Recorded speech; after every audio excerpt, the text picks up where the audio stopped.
Today is Purple Day, a global movement dedicated to raising awareness about epilepsy. With 2.9 million Americans living with this condition, many women may have concerns about pregnancy and managing seizures. So can you safely have children while living with epilepsy? Joining us now are Lara Marcuse, co-director of the Mount Sinai Epilepsy Program, and Kristin Baker, who has epilepsy and gave birth to a healthy baby girl a few months ago. Welcome. Thank you for having us. Kristin, congratulations on the baby. So excited for you. Can you briefly tell us about your journey living with epilepsy and the decision behind getting brain surgery to treat it?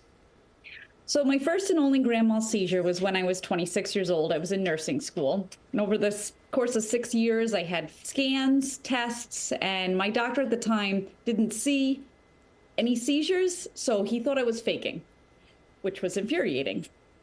A friend of mine had seen Dr. Marcuse previously, and she told me to go see her. Within one visit, I explained to Dr. Marcuse my symptoms and how I had felt, and she said, "I believe you have epilepsy. I can help you." So then I went through invasive procedures, which were sort of like brain surgeries. And then within a few months, I was ready for surgery with Dr. Katan. I had a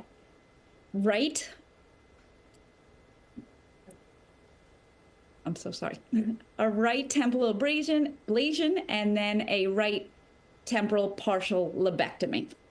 So for me, the hardest part was getting a diagnosis. There's doctors out there that don't believe you, and that's wild to me. Oh, I would not be who I am today without Dr. Marcuse. Oh, that is really such an incredible story. I mean, so sorry you had to deal with that. And doctor, many people have gone through the same thing where people are not believing them, but you are able to diagnose very quickly, seems.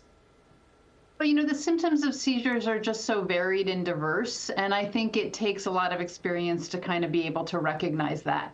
And I also really want to thank you for wearing purple today. It looks great. And this is Purple Day, and wearing purple is the way that we kind of are trying to raise awareness about epilepsy today. Yeah, very important for us to raise the awareness for you as well. Kristin, I just wanted to get back to you. Managing epilepsy comes with its own set of challenges. I mean, how did your care team adjust your treatment plan during your pregnancy? So my medication level was monitored monthly. My doses were adjusted as necessary. There was 1 month I waited just a little too long to get my blood level checked. I ended up having a partial seizure at work. After my blood work, Dr. Marcuse adjusted my medication, and I never made that mistake again.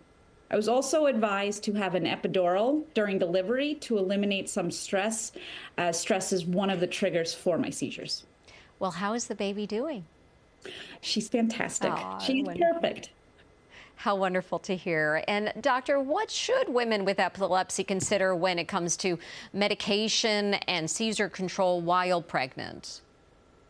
If at all possible, talk to your doctor about your desire to become pregnant in the next few years, because what works best is to plan in advance. So some of the things that we'd like to help women plan is to get them on the medication that works best for them and that is safer in pregnancy, and for people with drug-resistant epilepsy to even consider more advanced techniques like epilepsy surgery. But life is a very, very, very messy business, and we totally understand that a lot of pregnancies in this world are unplanned, and we are there for that also. And in those situations when things aren't as kind of controlled as we might like, my job is to really give women accurate information and allow them to make the decision that's best for them. And Kristin, for other women with epilepsy who may be nervous about starting a family, what message would you share with them? It's scary to venture down a road taking care of a newborn when you're unsure about your own health. Seizures are unpredictable, and that's very frightening. But getting pregnant, having children, and having a normal life is completely possible if you are diagnosed with epilepsy. One difficult aspect of motherhood for me is that stress and lack of sleep are triggers, so my advice to you is rest whenever you can. Obviously, easier said than done. But take a nap when the baby naps. Utilize your support systems, which I have amazing support systems. And needless to say, I am thrilled that epilepsy has not stopped me from being the mother I want to be. Plenty of reasons to celebrate for you, Kristin, and congrats, a big congrats on all of your success. Are we going to say, oh, please, how sweet. And what's her name?